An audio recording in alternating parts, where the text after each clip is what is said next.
After being in lockdown for so long, now is a really good time to go over some of our bad spending habits.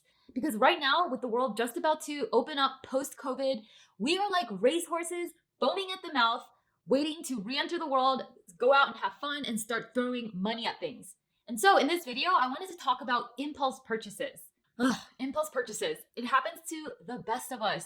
You know, it's the beginning of a fresh new month. You've got this awesome plan for your money. You're gonna save, pay off debt, and just be so good at adulting. And then all of a sudden, something comes along that you all of a sudden can't live without. And then next thing you know, you're swiping your credit card. This is exactly what happened to me just a few days ago. And I'm someone who prides herself on spending my money pretty consciously, but impulse purchases still get me every now and then. So I was looking around one of those really cute shops that sells all these organic cosmetics, overpriced candles, things like that. And I came across this really pretty jade face roller. And I've heard about these things. They stimulate your blood flow, tighten your pores. They do all these great things for your skin.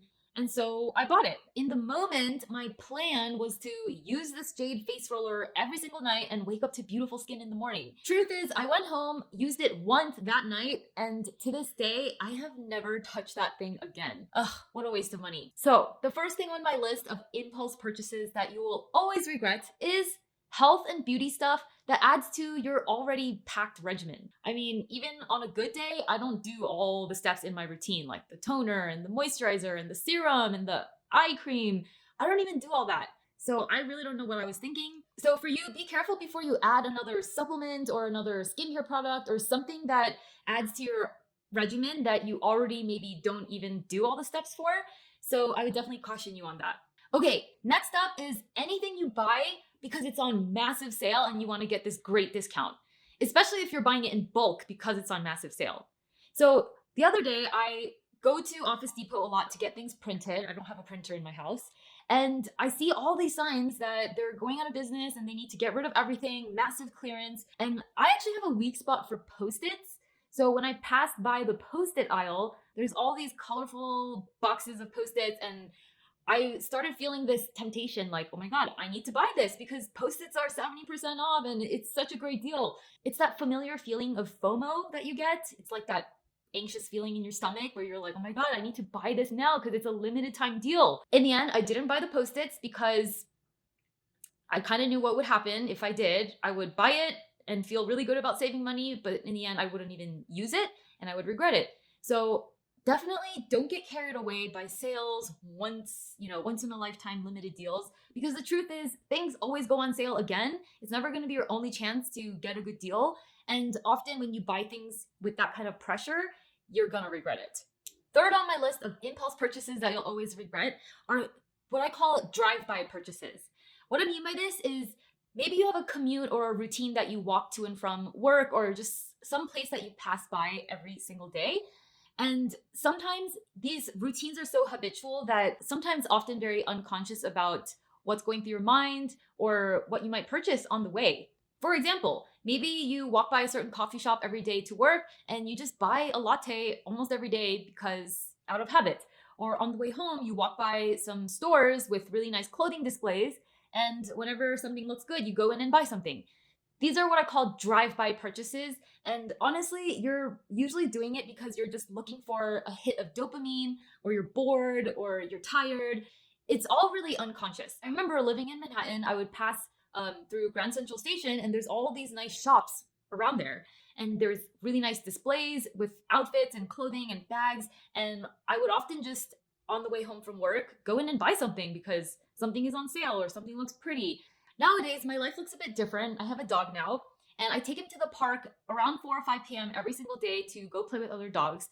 And unfortunately, on the way, there is a pet store. And often when I'm not really thinking, I'll just walk into the store to look around, and I'll end up walking out with all these snacks and chew toys and cute things that my dog really doesn't need. So for me, that's my drive-by purchase that I have to look out for. So definitely be careful about these kinds of unconscious purchases that you buy when you're just going about your daily routine. Okay, number 4 on my list of impulse purchases you'll always regret: emergency outfits, costumes, styling, shoes, nails, hair for events. Whether it's a party or an event or a wedding, some exciting thing that's coming up that you didn't prepare for. Maybe like the day of, you're panicking and looking for an outfit to wear and you want to look good. So you're very excited for the event and very eager to look good. So you can justify paying high prices for last minute appointments and outfits that look great, and you don't have time to really look for a better deal. So one time this happened to me is when my friend invited me to this morning dance party called Daybreakers. And I love Daybreakers parties. It's so much fun. It's like going to the club at 6 in the morning and everybody's hyped up on green juice and it's just so fun. And so about a week before the party, I went shopping on Amazon for cool costumes, wigs, cool sunglasses, outfits for this party because I wanted to look super cool. I was super excited and I really didn't even care if I spent $200 on an outfit that I would just wear for that one party. Long story short, my friend ended up flaking and I didn't even end up going anyway. So that wig and costume, everything I bought, we all know what happened to that. Collecting dust in the closet. And so I know the temptation to get dressed up for an event that you're super excited about is really fun, but I would really think twice before buying something that you're only going to wear once. Likely you'll be able to put together a cool outfit with stuff that you already have, or maybe just borrow something, or just plan in advance so that you don't spend a bunch of money. Okay, number 5, impulsive purchases you'll always regret. Expensive productivity planners and stationery. So last year, I wanted to sort of up my time management and productivity game, and I came across this productivity system called the Full Focus Planner. And this guy, Michael Hyatt, he teaches entrepreneurs and high-achieving people how to plan their days and reach their goals. And he sells this really luxury planner with hardcover and super heavy pages, and it costs $40 to $50 per planner, and it lasts for 3 months. So you go through 4 of these a year, that's over $200 a year just on productivity planners. And so I got all excited and got the package deal and bought a year's worth of planners. And when I started using the planner and learning how to use it, I ended up not even really following through with it because for me, I find that just putting reminders in my phone and writing stuff down on Post-it notes or a piece of paper is really all that I need, or at least it works for me.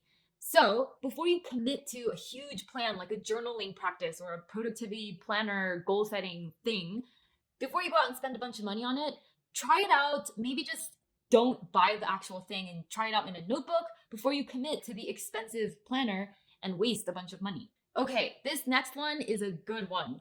Hobbies that you're not really committed to, but you are aspiring to. I have a great example for this because this happened to me a couple of years ago. I started realizing that I need to get fit again. And I was looking around online and found out that jump rope is a great fitness activity.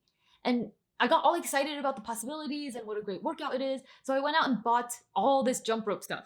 Weighted jump ropes, light jump ropes, an online course about how to jump rope. Let's just say to this day, I have never jumped rope. But I remember when I bought the jump ropes, I was really planning to jump rope every day.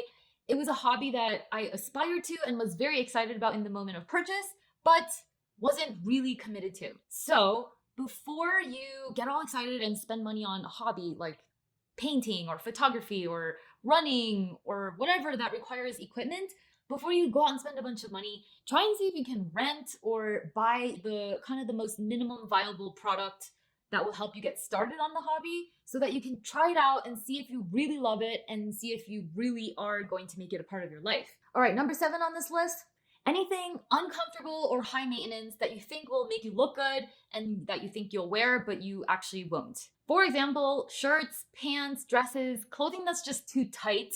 It looks good in the store and in the dressing room, but in reality, you're not going to wear it more than once because it's just not very comfortable. I don't know how many like off-the-shoulder cool tops that I've bought that I ended up not wearing because I really hate adjusting the sleeves all the time, or earrings that I bought that are really heavy and look awesome, but at the end of the day, my earlobes are aching, so I just don't wear it again. And this also goes for makeup. I've bought bold color lipsticks, aspiring to be one of those glamorous women who wear red lipstick every day. And in reality, I'm a girl that likes to eat.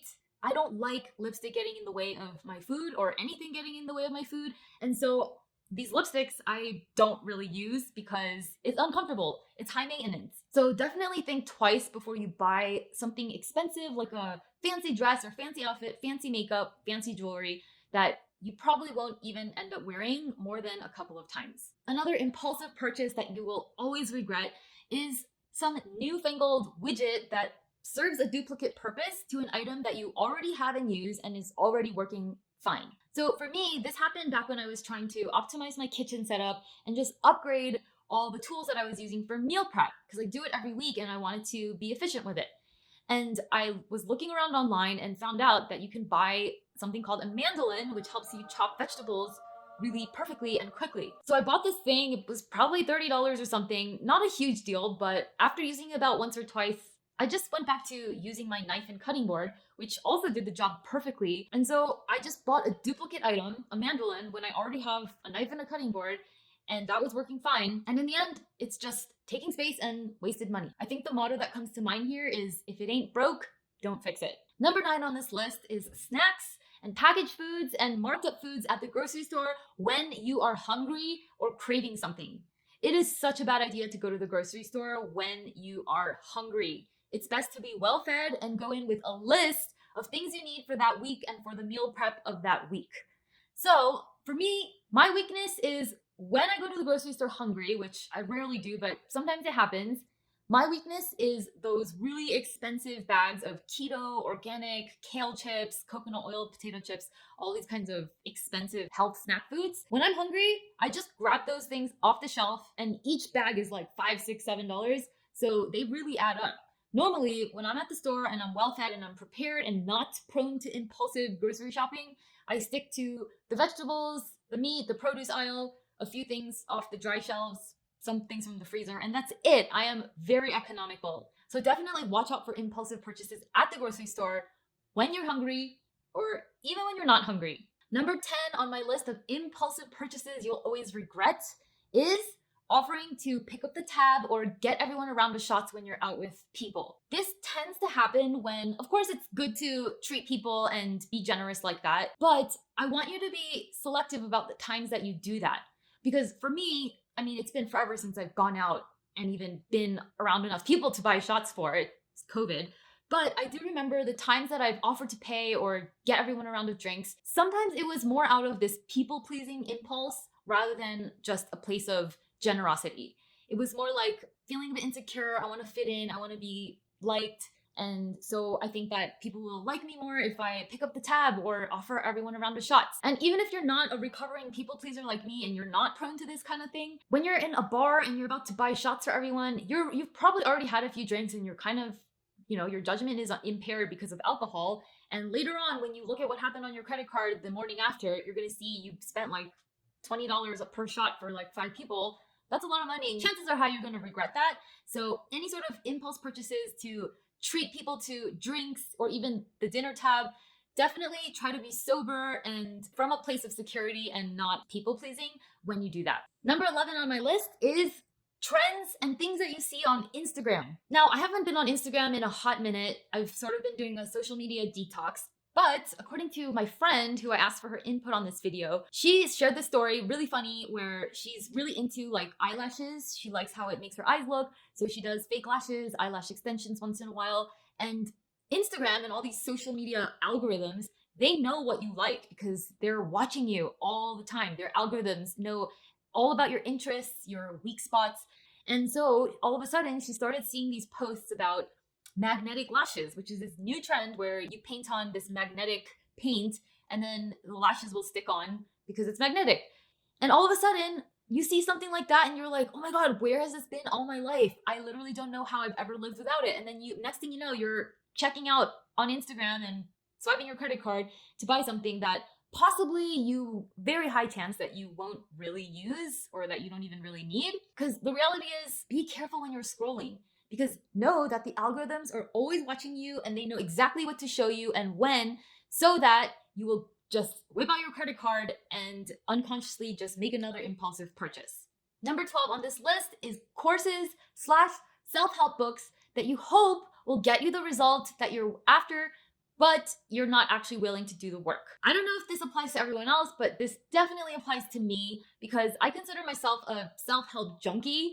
I love personal development. I am always willing to invest in courses, coaches, mentorship, books, anything that will help me improve myself and my life. However, I have noticed a bit of a pattern where I'll end up buying a lot of courses, buying a lot of books when I haven't even finished the courses and books that I've already bought. And it's because I'm thinking that buying these things are going to fix my problems for me, when in reality, what will really fix the problem is doing the work, making use of the resources and information that you already have. I found that especially in the world of self-help, spending money on something tends to be a proxy for actually putting in the work because you want the result, but you don't want to go through the pain of working for that result. So I'm pointing this out because I've seen it in myself. I am working on it myself as well. You don't need to spend money to work on your problems. All you have to do is put in the work, and that doesn't cost money. So that is it for my list of 12 impulsive purchases that you'll always regret. I'm sure there's a lot more, so I would love to hear your take on what sort of impulsive purchases you tend to make so that we can all watch out as we enter the world post-COVID. Let's be responsible adults and not throw our credit cards at everyone and everything now that we're finally free. Now, some tips to help you prevent these sort of impulsive purchases. Definitely awareness, just knowing that these are types of impulsive purchases that you tend to make. That will definitely help you stop yourself in the moment next time it happens. Another thing you can do is to design your environment. For example, that pet store example, I walk to the park every day with my dog. I still do that, but I have made a rule that I will not walk into that pet store because I know what will happen if I walk into that pet store. I'm going to walk out with $50 worth of pet stuff. So setting yourself up for success by just knowing yourself, knowing your weaknesses, and not putting yourself in a situation where you're likely to do something impulsive, that will really help. Also, another thing is just preparation. How many times have you left something last minute and ended up having to pay a ton of money for rush fees or just expensive outfits or food or water bottles because you left the house without preparing, or you left the house late, so now you have to take a taxi, which is way more expensive than walking, things like that. So not being prepared tends to cost money. So in addition to designing your environment intentionally, not putting yourself in situations where you're prone to impulsive purchases, definitely preparation in advance will also help save you a lot of money. That's it for this video. Thank you so much for watching. I hope you have a beautiful day, and I will see you next week, same time, same place.